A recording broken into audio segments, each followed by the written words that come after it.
abang yang jadi penjilat rezim. Iya, iya. Kalau capres teman-teman ini yang menang, mereka yang jadi penjilat rezim. Hari ini mereka gagal aja jadi penjilat.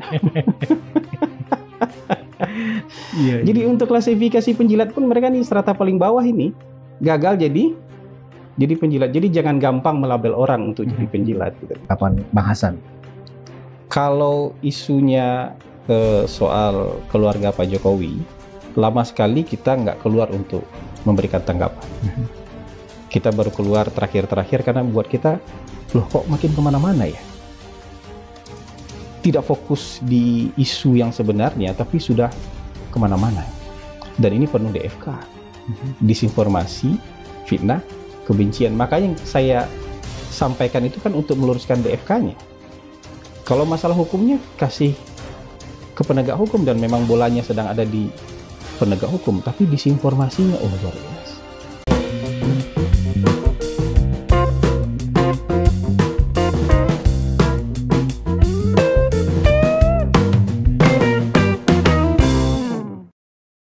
Assalamualaikum warahmatullahi wabarakatuh. Shalom, Om Swastiastu, Namo Buddhaya, salam kebajikan, rahayu rahayu, salam sejahtera bagi kita semua. Ya, kembali lagi dengan saya di sini Leonardo Sirait di channel kesayangan kita ini, Sirait Media. Oke teman-temanku, terima kasih buat teman-teman yang sudah mendukung, mensubscribe channel ini dan mencapai 50.000 dalam satu bulan ini ya. 50.000 subscriber. Kami bersyukur, saya juga bersyukur teman-teman dipercaya untuk terus menyuarakan suara rakyat jelata dengan opini Bang Leo, segmen opini Bang Leo. Nah, di kesempatan kali ini teman-teman, kita akan membahas tentang pernyataan Hasbi ya di Nasbi ya, di channelnya Forum Keadilan TV. Keadilan TV ini sepertinya baru ya. Dia di sini membantah isu-isu terkait dengan fitnah yang sering dilayangkan kepada Pak Jokowi, dan juga membantah pendapat-pendapat miring dari profesor-profesor yang antaranya contoh seperti Rocky Gerung, dan juga ada, kita tahu sendiri, mantan Menko Polhukam gitu ya, Mahfud MD, yang selalu menyerang atau mengatakan bahwa Pak Jokowi itu ketika lengser nantinya di kepresidenannya atau di kursi tata kepresidennya gitu akan berurusan dengan hukum dan lainnya teman-teman. Aduh, ini mantan Menko Polhukam teman-teman ya, mengatakan seperti itu gitu ya, yang dulu dijadikan bagian dari menteri akhirnya mengatakan hukum gitu. Dia menjadi menteri Menko Polhukam juga nggak ada perkembangan tentang hukum gitu ya, sedangkan dia mengetahui tentang hukum gitu ya. Jadi kita udah backlist lah teman-teman ya. Sebagai rakyat jelata, saya menilai dia yang dia bilang mengerti, paham hukum dan sebagainya gitu, akan membenahi hukum di visi misinya menjadi capres kemarin, menurut saya nol akhirnya gitu ya. Dan Ibu Mega juga sempat bilang membenahi hukum di Indonesia, tapi kalau menurut saya teman-teman nggak pantas dia.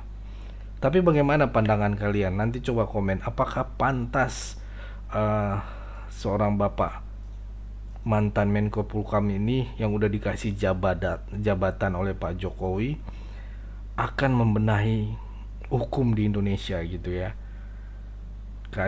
Keadilan tentang hukum di Indonesia yang seperti apa yang dirindukan oleh Ibu Mega pada saat kampanye dan mengutuskan kenapa harus wakilnya Ganjar itu Pak Mahfud MD. Komen di bawah ya teman-teman, cocok apa enggak gitu aja ya. Kita lanjut teman-teman ya. Ini berurusan dengan hukum gitu ya, nggak nyadar bapak ini gitu ya. karena ngomongnya ya paham hukum, tapi tiba-tiba bisa nyeletuk bahwa selesai Pak Jokowi ini dia akan berurusan dengan hukum gitu ya. Mari kita simak dulu videonya teman-teman, pernyataan dari Hasan Hasbi ini teman-teman, biar ini meyakinkan teman-teman, karena nanti saya ngomong begini dianggap cuap-cuap doang. Mari kita saksikan dulu video berikut ini. Kapan Bang Hasan? Kalau isunya soal keluarga Pak Jokowi, lama sekali kita nggak keluar untuk memberikan tanggapan. Kita baru keluar terakhir-terakhir karena buat kita, loh kok makin kemana-mana ya? Tidak fokus di isu yang sebenarnya, tapi sudah kemana-mana. Dan ini penuh DFK. Disinformasi, fitnah, kebencian. Makanya yang saya sampaikan itu kan untuk meluruskan DFK-nya. Kalau masalah hukumnya, kasih ke penegak hukum, dan memang bolanya sedang ada di penegak hukum. Tapi disinformasinya, oh luar biasa. Fitnahnya, kebenciannya, luar biasa. Dan menurut saya, ini bukan orang mau cari kebenaran ini. Enggak, ini mau zero sum game aja nih kayaknya. Mau salah satu binasa gitu. Kalau nggak dia binasa, orang lain binasa gitu. Ini kan nggak sehat buat bangsa. Gitu. Apalagi sampai ada tendensi misalnya ujung-ujungnya kemudian apa? Oh, misalnya Mas Gibran harus dianulir pelantikannya. Ya. Atau ada juga yang bilang nanti dilantik dulu, habis itu di-impeach. Loh, Anda mau apa? Kita mau bernegara baik-baik nih. Kalau Anda punya tendensi atau punya appetite untuk kekuasaan, nggak apa-apa. Dan itu halal kok. Tapi tunggu masanya nanti 5 tahun lagi. Hari ini yang akan dilantik itu namanya presiden terpilihnya Prabowo Subianto. Wakil presiden terpilihnya Gibran Rakabuming Raka. Kalau Anda mau me-impeach itu, dia kan harus melakukan kesalahan semasa dia menjabat. Benar nggak? Iya. Aturannya kan begitu. Ada kesalahan yang nggak bisa ditoleransi lagi, ada pelanggaran yang dibikin selama dia menjabat. Gitu. Kalau nggak ada urusan dengan selama dia masa menjabat, Anda mau impeach dari mana? Apalagi berdasarkan sebuah akun yang belum terang itu, apakah itu benar dia atau tidak. Kalaupun ia benar itu, masa mau menghukum dosa masa lalu? Iya, iya. Logikanya coba diluruskan. Ada orang yang duduk di sebuah podcast besar, podcast Deddy Corbuzier, kemudian dia ngaku dia suka nonton film porno. Nah, orang itu diusung oleh teman-teman ini jadi calon presiden gitu loh. Dan itu pun nggak dipersoalkan. Nggak dipersoalkan. Kalau dia jadi presiden mau Anda impeach apa gimana? Kalau dia yang menang kan Jelas kira-kira orangnya. Ya? Logikanya ada pengakuan. Logikanya harus lurus. Jadi kita tidak boleh sembarangan gitu. Begitu kita nggak suka sama orangnya, kita makan dengan logika setengah jalan atau setengah matang. Yang logika itu juga bisa menyeret kita sendiri. Jadi ini kan logika setengah matang. Bang Hasan nggak tersinggung itu dengan kalau saya disebut penjilat. Dituduh gini, penjilat itu. Saya mendukung capres tertentu. Abang mendukung capres tertentu.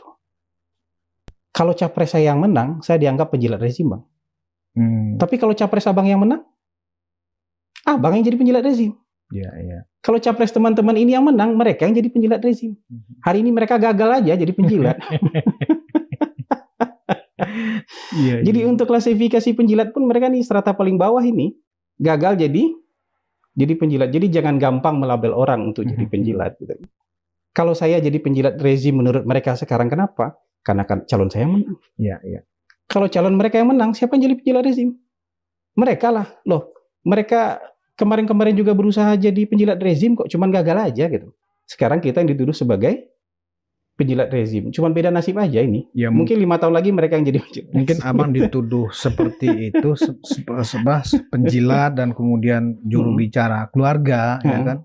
Karena abang seolah-olah membela bahwa Fufu Fafa dan kemudian masalah tuduhan gratifikasinya Kaisang keluarga presiden. Saya nggak bela gratifikasi sama sekali. Jadi kan saya cuma mempertanyakan kenapa teman-teman media dan pendekar-pendekar hukum itu kaku mulutnya dan keluh lidahnya ketika bicara tentang orang lain yang melakukan hal yang sama dengan yang dilakukan oleh Kaisang. Naik private jet juga, dan itu sering kali juga, tanpa pernah mereka tanyakan Itu asal-usul private jet itu dari mana? Dan dalam rangka apa?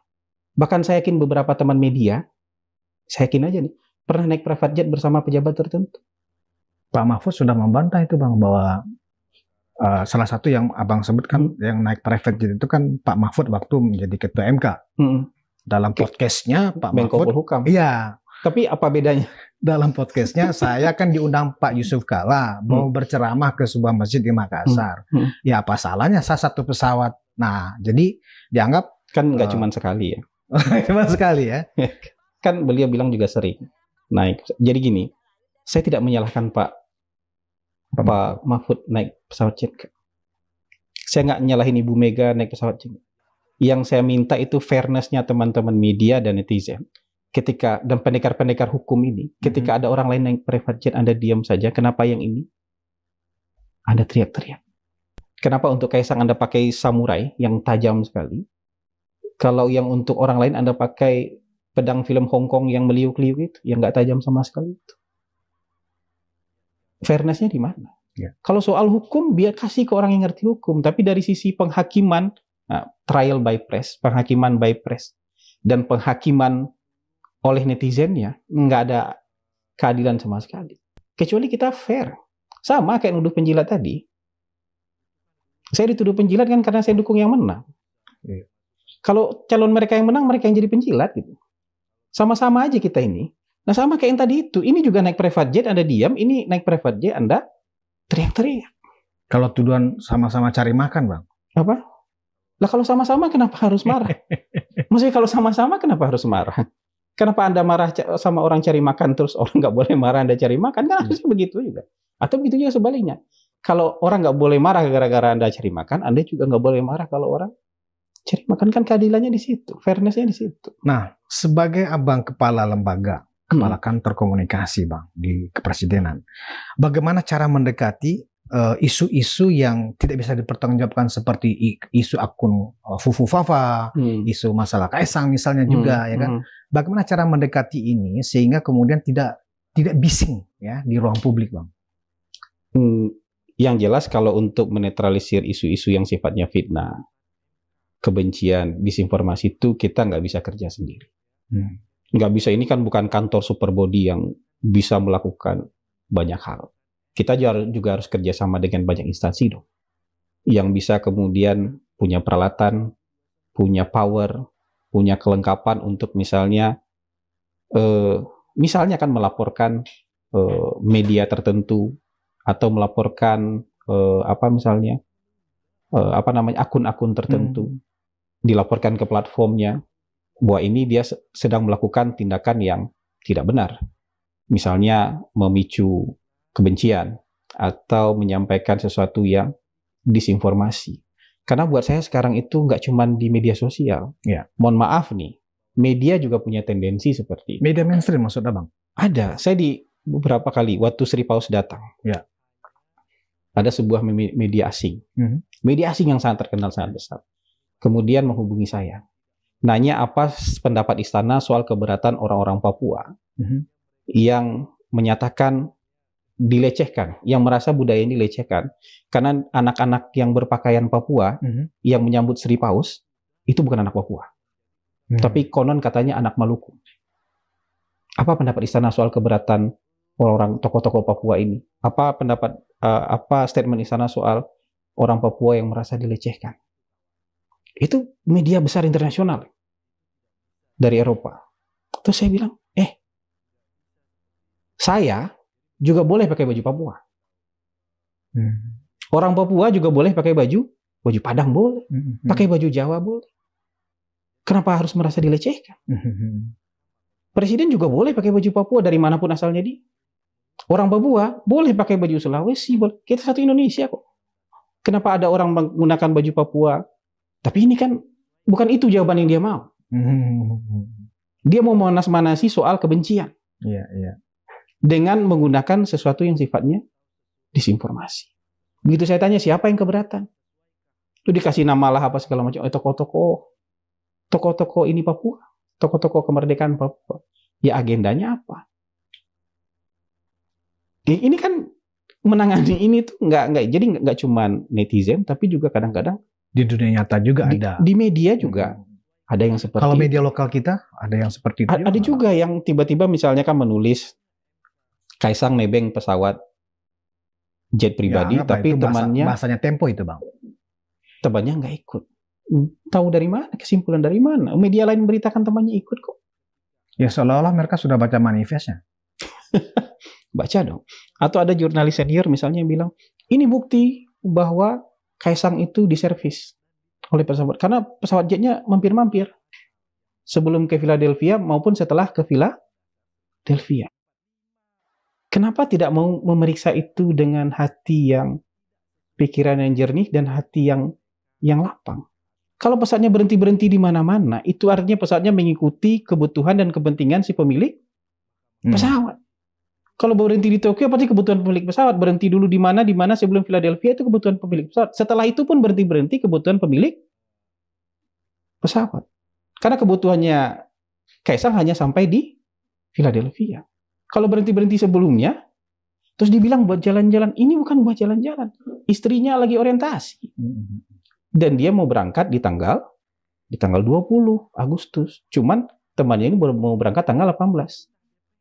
Karena temannya mau berangkat tanggal 18, Kaisang buru-buru tuh balik dari IKN habis upacara 17 Agustus. Naik pesawat apa? Naik pesawat ekonomi. Ada saksi matanya kok. Ada menteri saksi matanya, ada dirut TVRI saksi matanya, ada kepala Badan Sandi Negara saksi matanya. Dan dia duduk di pesawat. Sekarang kalau abang jadi anak presiden, mau ke Amerikanya naik private jet, abang bisa telepon nggak nih private jet jemput ke? Bisa. Kalau saya anak presiden bisa, Bang. Logikanya. Tapi dia naik pesawat ekonomi. Ada kebutuhan dia pencitraan nggak untuk ke Jakarta naik pesawat ekonomi? Berarti lagi-lagi unsur DFK-nya di sini memang. Unsur DFK-nya ada. Makanya yang kenapa saya turun membicarakan ini semata-mata untuk meluruskan DFK. Nggak ada urusan saya misalnya dengan, kita nggak ada ikut campur urusan-urusan hukum, biarlah itu penegak hukum yang. Tapi kalau dia melapor, didesak untuk melapor kan ke lembaga penegak hukum, desak juga dong yang lain melaporkan ke lembaga penegak hukum. Kalau orang lain cukup menurut Anda klarifikasi via Instagram aja, harusnya ini anak presiden juga cukup klarifikasi via Instagram. Karena orang ini yang jadi pejabat menurut Anda cukup klarifikasinya lewat Instagram. Kenapa ini nggak cukup? Padahal orang ini yang pejabat, anak ini bukan pejabat. Nah, Bang, terhadap isu lain nih, Bang. Misalnya ada yang berkeinginan untuk tidak terjadinya pelantikan. Ada juga yang ingin mengadili, ya kan? Mereka-mereka yang ya orang-orang prodem ya, atau yang atasnamakan sebagai civil society. Nah, itu tadi ya teman-teman, videonya tadi dia memberikan penjelasan dari Bang Hasan Hasbi ini teman-teman ya, sangat jelas sekali tentang bantahan Rocky Gerung dan juga Mahfud MD terhadap menyerang Pak Jokowi gitu ya.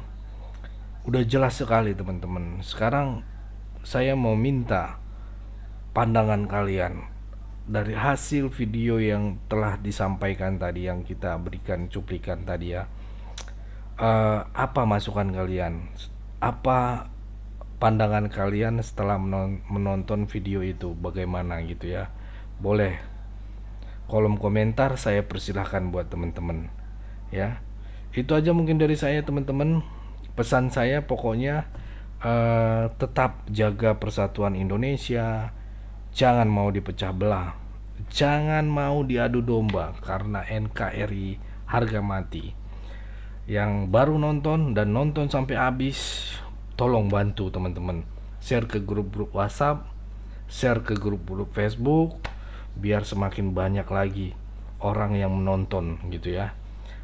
Karena kita butuh komentar kalian juga, butuh bantuan kalian juga untuk terus menyuarakan orang yang pantas untuk kita acung jempol gitu, apresiasi.